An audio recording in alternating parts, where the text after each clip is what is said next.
तो जीवन में जो गलतियां हो रही हैं, बेईमानी हो रही है, वो अब मालूम पड़ रही है धीरे धीरे करके, छोटे छोटे। तो ये थोड़ा परिवर्तन आ रहा है धीरे धीरे, आएगा धीरे धीरे आएगा आएगा, आ रहा है ना, आएगा, क्यों नहीं आएगा। क्योंकि अभी तक हमने ईमानदारी को इस तरीके से देखा ही नहीं था इसमें। ईमानदारी में नहीं, ईमानदारी ही स्व तक पहुंचाएगी, क्या सत्य तक, और सत्य ब्रह्म तक ले जाएगा, और कोई रास्ता नहीं है भाई। आप समझो इस बात को। आप अगर आप कर्म में हो तो यही रास्ता है, और कोई रास्ता नहीं है। या तो फिर पेड़ के नीचे बैठ जाओ, या तो जिंदा या मुर्दा हो जाएगी उपलब्धि। क्या जैसे रत्नाकर डाकू वाल्मीकि बैठ गए, नहीं।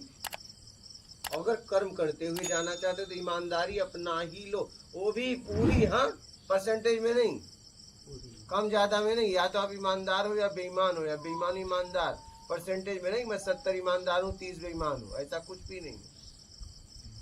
वो कई बार हम छोटी छोटी चीजों को समझते ही ईमानदारी, उसे हम बेईमानी काउंट ही नहीं कर रहे हम। वही वो जब बारीकी से देखते हैं तब पता चलता है कि ये भी बेईमानी है, छोटी छोटी। तो अब ये जीवन में परिवर्तन होता है।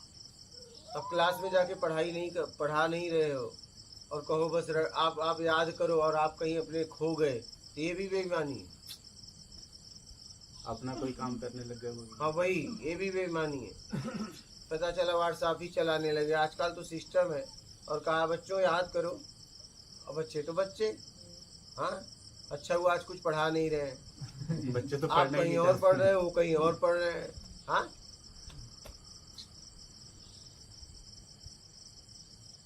लेकिन इसका दोष लगेगा बच्चों के थोड़ी ना, क्योंकि उसका पैसा मिल रहा है ना आपको। वैसे तो हमारे यहाँ सारी जगह कैमरे लगे हुए हैं कोई। अरे कैमरा आदमी देखते रहते हैं। कैमरा आदमी नहीं बना है ना, देखने वाला भी तो आदमी है। कैमरा देखने वाला कौन है? वो आदमी है। आदमी से सेटिंग करने में कौन सी बड़ी बात है? हाँ बोलो। और कोई 5 मिनट लेट जाता है, प्रिंसिपल बुला लेता है कि तुम लेट गए थे। बच्चे इतनी देर में तो उधम मचा देते हैं। प्रिंसिपल से सेटिंग कर लेते हैं लोग।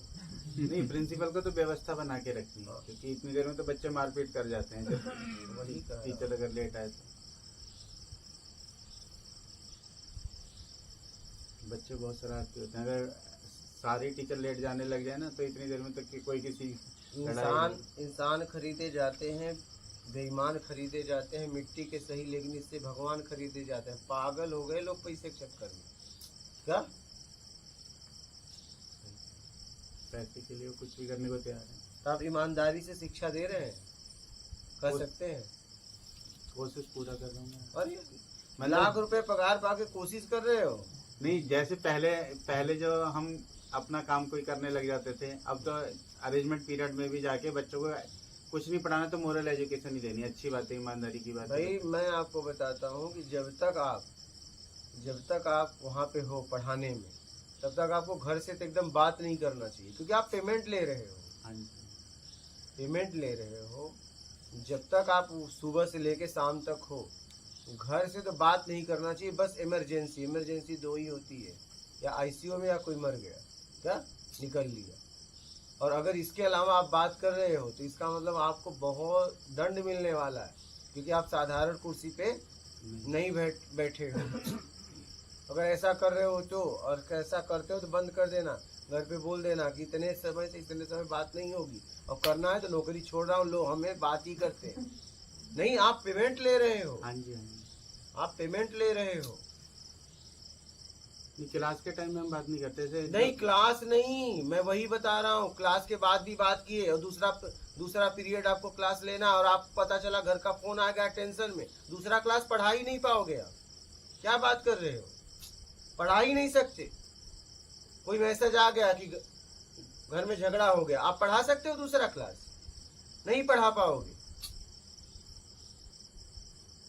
तो आप यहाँ आए हो तो मैं आपको सलाह दे रहा हूँ, मत करना। मैं आपको बताऊं, 1 साल तक मैं साधकों को समय दिया हूँ। मैं आज तक अपने घर पे आज तक बात नहीं किया, और आज तक मैं खंबा में भी डाका नहीं। पूरे नियम का पालन मैं भी कर रहा हूँ। मेरी बात समझ रहे हो? 1 साल। ऐसा नहीं मेरे घर से फोन नहीं आया, इस नंबर पे आया, ये सब नंबर नहीं दिया गया है, इस नंबर पे आया, ठीक है, हमने कहा नहीं, बोल दो, हमें बात नहीं करनी, जिसको आना है यहाँ आ जाए। आप समझ रहे हैं? हाँ जी। ऐसा नहीं है आप ही लोगों को मना है, हम खुद नहीं करते हैं। तो आप संभल के, नहीं तो सब माल खाएंगे, बर्तन तुम ही घसोगे, भोगोगे।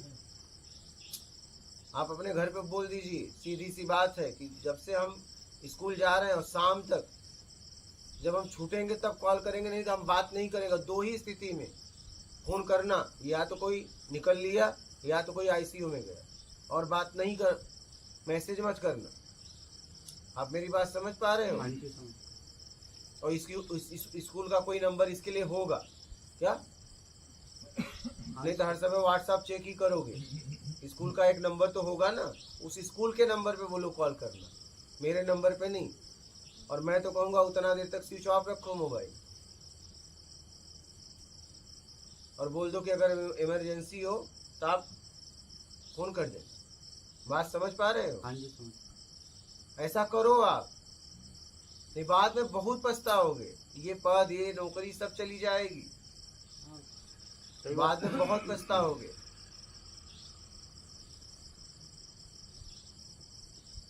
बार तो बिना बेमतलब की क्लास में वो वैसी कॉल आती रहती है। मैं आपको क्या बोला, अब याद रखना, गेट के हिलने से पहले और गेट के निकलने तक मोबाइल स्विच ऑफ रखना,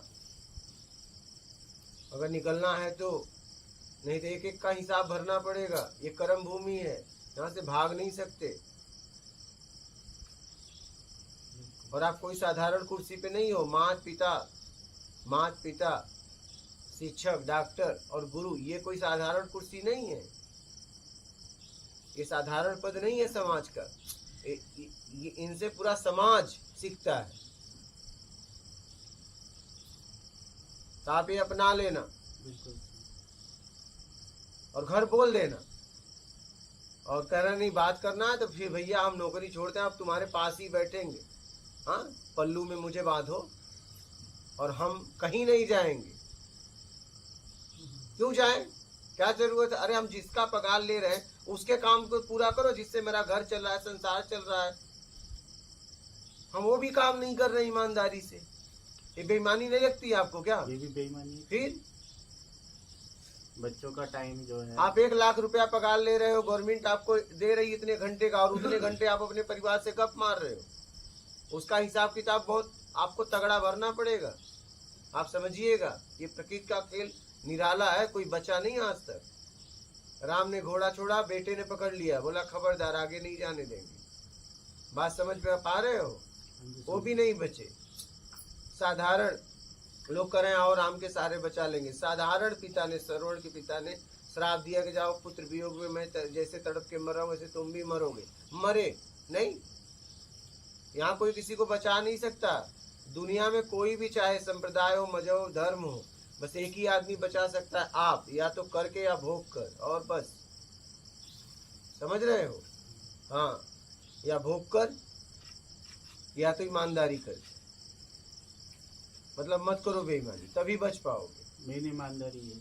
मेन, अरे मैं कह रहा हूँ मेन ईमानदारी है। मेन मूल, यही मूल तक जा लेके जाएगा ईमानदारी। फिर इसके बाद सत्कर। क्या? ईमानदारी के बाद, हाँ, इसके ईमानदारी के बाद सत्कर। दो पकड़ना है और जरूरत में जीना है। इसको पकड़ लो, आप मूल तक पहुंच जाओगे। अब बात समझ रहे हैं? इसे बहुत गहराई से समझ लीजिए। आपको कोई साधारण कुर्सी नहीं मिली है। इनको लोग भगवान का स्वरूप मानते हैं। आप समझ रहे हैं? माता पिता, शिक्षक, गुरु और डॉक्टर को भगवान का स्वरूप मानते हैं। और ये चारों भटक गए हैं। 99% लोग फ्रॉड हो गए। बच्चे टीचरों से ही सीखते हैं। टीचरों, मैं वही कह रहा हूँ। अब आप बताइए कि वहाँ आप पढ़ाने गए हो और अब व्हाट्सएप चला रहे हो तो बच्चे आपको क्या देख रहे हैं? बोलिए। एक लापरवाह टीचर उनको मिल गया है तो बच्चे लापरवाही खुद करने लगेंगे। बिल्कुल करना ही नहीं चाहिए। फिर अनुशासन आप पहले अपने आप पे करिए, तभी आप किसी और पे अनुशासन कर सकते हो। अपना तो मेरा बहुत सुधार है काफी। मैं तो निकालता ही नहीं, मोबाइल कई बार रखना पड़ता है। अब तो स्विच ऑफ स्विच ऑफ। क्या? स्विच ऑफ रखो। और बोल दो भैया घर पे बोल दो भैया अगर इमरजेंसी हो तो फोन करना, और नहीं तो नौकरी छोड़ के बढ़िया से घर पे बैठ जाओ। बोलो लो कोरोना में देखो कितना तलाक हो गए। लो स्त्री बोल रही थी, पति बोल रहा था हमें समय नहीं मिला, समय ऐसा मिला ना कहियो तलाक। हाँ ऐसा समय कोरोना ने सबको दिया कि ले झेलो। कहा गया कमरे के बाहर निकलना नहीं सब लोग, लो मिलो सब गले, मिल के उग गए, कितने तलाक हो गए। नहीं फिर कितना देर तक तुम्हें देखें? अरे भाई जब तक आकर्षण है तभी तक देखेंगे। भोजन बनता है, रस तभी तक आता है जब तक पेट नहीं भरा है। पेट भरने के बाद 56 प्रकार का भोजन रखा जाए, उसके प्रति आकर्षण नहीं होता। बात समझ रहे हो? अब घर में रुक गया पति पत्नी सब, अब भोग कर करके थक गया, ऊर्जा ही नहीं है तो तुम्हें कहा देखे? ऊर्जा की वजह से तो तुम्हें देख रहा था क्या? ऊर्जा के हार्मोन्स की वजह से वो आपके प्रति आकर्षित था। अब वो है ही नहीं है, कम हो गया तो कहां से आकर्षित रहे? और सामने वाला कर रहा है तू मुझे देखते नहीं, कहा देखे? जिसकी वजह से देख रहा था उसके शरीर में है कम हो गया, कहां से देखे? बात समझ रहे हैं? भूख लगने पे और भूख मिटने पे भोजन देखिए, भोजन के प्रति आपका भाव बदल जाएगा। आजमाइएगा कभी। खाने के बाद इच्छा ही नहीं करती। हाँ तो फिर, और नहीं एक दिन नहीं मिला है तो नमक रोटी देख के लगता है एकदम रस आता है यार, पूछ लेता। हाँ नहीं, अचार नमक रोटी कोई खा रहा हो और आप 2 दिन से भूखे हो तब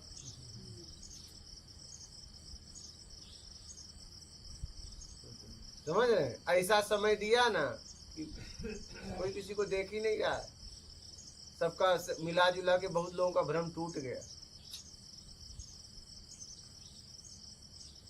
यहाँ सब अपनी जरूरत में एक दूसरे के पास जा रहे हैं, यहाँ कोई किसी के पास जा नहीं रहा है। क्या यहाँ कोई किसी को मानता नहीं? इसलिए भैया ईमानदारी से नौकरी करो, नहीं माल सब खाएंगे, जवाबदार तुम होंगे। हाँ अभी भी समय है, कितना साल बाकी है पढ़ाना? तो 8-9 साल। हाँ तो 8-9 साल कम से कम ईमानदार हो जाओ, समझ रहे हो? हाँ और जरूरतमंद की सेवा करो।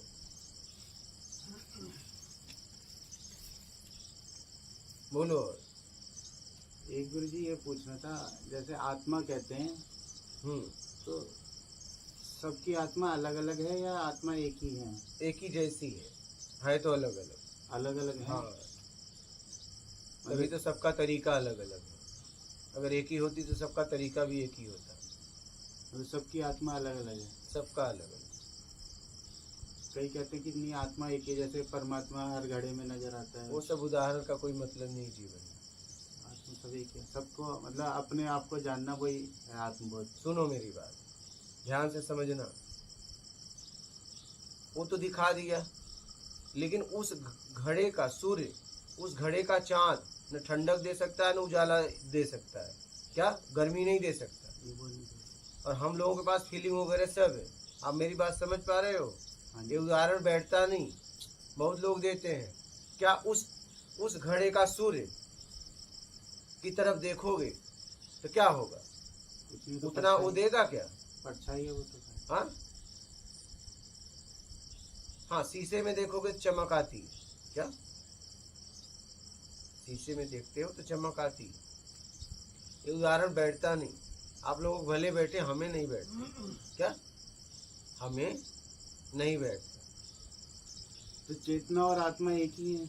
चेतना का मतलब बहुत लोगों ने कहा है चेतना को बढ़ाओ, तो मतलब आत्मा तो न बढ़ाया जा सकता न घटाया जा सकता, समझ को बढ़ाओ। जहाँ तक मैंने समझा चेतना समझ को कहते। हाँ समझ को बढ़ाओ, समझ बढ़ाने को चेतना कहते हैं। चेतना को बढ़ाओ ऐसा कहते हैं ना।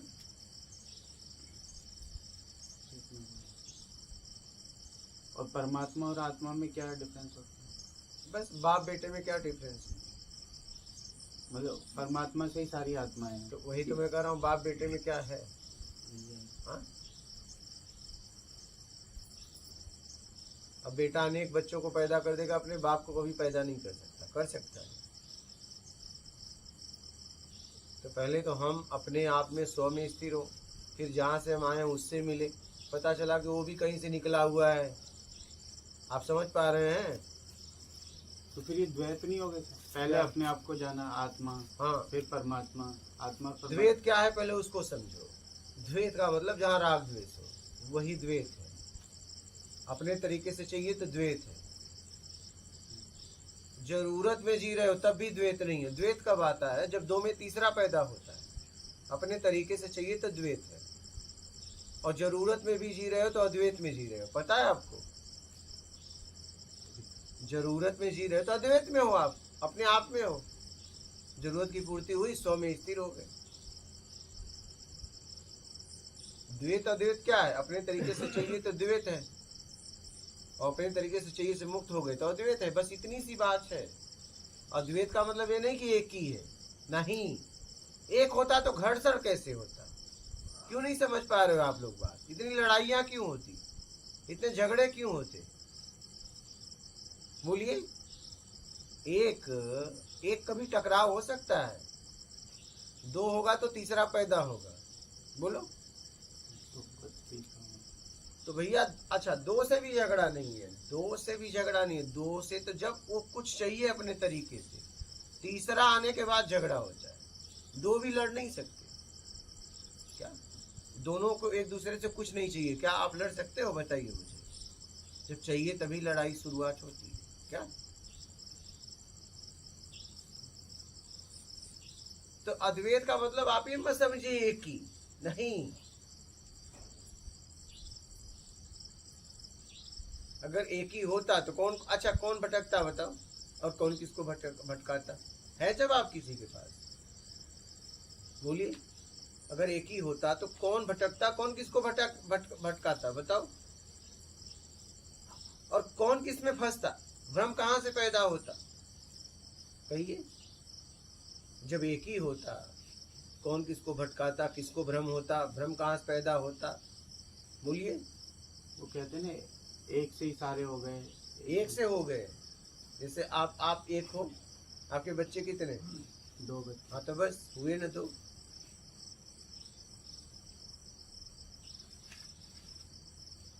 किसी के 4 भी हैं, किसी के 1 दर्जन भी है। नहीं तो आत्मा परमात्मा अलग अलग हैं। अरे हैं तभी ना खोजा, आत्मा परमात्मा को खोज रही है। अगर अलग नहीं होती तो खोजती कैसे? आप जरा समझिए इस बात को। जरा अपनी भी समझ का उपयोग करिए। हमारे भारत में हमने एक देखा, ये क्या करते हैं पता है? जीवन भर दूसरों को कंधे पे रख के बंदूक मारते हैं, बड़ा खुश होते हैं। ये ऊपर जाएंगे ना तो वो पूछेगा कि भैया तूने अपनी समझ का उपयोग किया? बोले नहीं। तो बोले कि यार तेरा समझ तो इतना कोरा है, कैसे जिया तूने? कहेंगे दूसरे की समझ से। हमने अपनी समझ का कभी उपयोग नहीं किया क्या? भारत के लोग ऐसे ही हैं 99%। ये जीवन भर दूसरे की समझ से जीते हैं क्या? इनसे कोई मतलब नहीं, दूसरे की समझ से जीते हैं। अब देखो आप किस में हो, 99 वाले में कि 1 वाले में? अरे भाई हमारे पास भी समझ है। अगर हमें कहा जा रहा है तो हमें भी प्रश्न खड़ा करना चाहिए। नहीं समझ में आ रहा है, लेकिन नहीं, आस्था श्रद्धा विश्वास का नाम ऐसा दे दिए हैं कि आदमी भटक रहा है, प्रश्न भी नहीं खड़ा कर सकता। कहेंगे एक ब्रह्म से सब है, फिर कहेंगे अवतार है और तुम नहीं। क्या ये अवतार है और तुम नहीं? अच्छा बताइए, क्या हमारा ब्रह्म अलग है, उनका ब्रह्म अलग? उनका वाला मजबूत है, हमारा वाला कमजोर है क्या? बोलो। अरे भाई उन्होंने अपने अवतार को समझा, हमने नहीं समझा, बस इतने फर्क है, इतना फर्क है। आप बोलो। जितने महापुरुष हुए आज पूजनीय है, आप बताइए कि जब वो निकले थे तो कितना उनका अपमान हुआ। यहाँ तक उपलब्धि के बाद भी गालियां, जूते खाए नहीं खाए क्या? समाज ने जूते नहीं मारे हैं? यहाँ तक कई महापुरुषों को काट दिया गया। बोलिए हुआ है कि नहीं हुआ है? आज पूजनीय मान रहे हैं। तो अपने समझ का उपयोग करो। अब बताइए, प्याज लहसुन लोग बोल रहे हैं कि राक्षस के मल से हो रहा है, कोई कह रहा है खून से हो रहा है, तो काजू किशमिश किससे हुआ? वो कौन सा देवता से हुआ? जरा बताओ। हद होती है यार। और आप हाँ में हाँ भी कहते हैं लोग। आप बताओ ना, काजू किशमिश कहाँ से आया? जब प्याज लहसुन मल से आया ना, राक्षसों के। तो बताओ ये काजू किशमिश जब हम फलारी में खाते हैं, ये कौन से देवता का है भैया? हम पता तो कर लें खाने से पहले, और उस देवता को धन्यवाद दे दें कि भैया तू क्या खाया था, ये ऐसा ऐसा काजू निकला। नहीं, मैं भी सीधा खाता हूँ और काजू का व्यापार करता हूँ सीधा, पेड़ की जरूरत नहीं है। तू बता कि तूने क्या खाया। हाँ, वो सीधा खाते हैं ना, फिर काजू बेचते हैं नहीं। नहीं, समझने वाली बात है। फिर गाजर यार, एक सफेद काजू सफेद आ रहा है, गाजर लाल आ रहा है, भैया तू खा क्या रहा है? एक कमल सफेद है, एक कमल लाल है। टमाटर देखो, टमाटर कौन करता होगा? हाँ, इतना गुज है वो। हाँ, अब मूली एकदम कड़क तीखी। हाँ, अब मरचा कौन करता होगा? उसकी हालत क्या होती है? हम जरा सा तीखा खाते हैं, हमारी हालत खराब हो जाती है। अब सीधा अगर कोई देवता मरचा करता होगा मल, तो उसकी क्या हालत होती है बोलो? हाँ, वो तो बाथरूम में छपटियाता होगा और हम लोग मरचा खा रहे हैं। बोलो। हाँ, नहीं, सोचने वाली बात नहीं है। सोचने वाली बात नहीं है कि मरचा कौन करता है। उस देवता का पक्का पता लगाओ, वो कोई साधारण देवता नहीं होगा।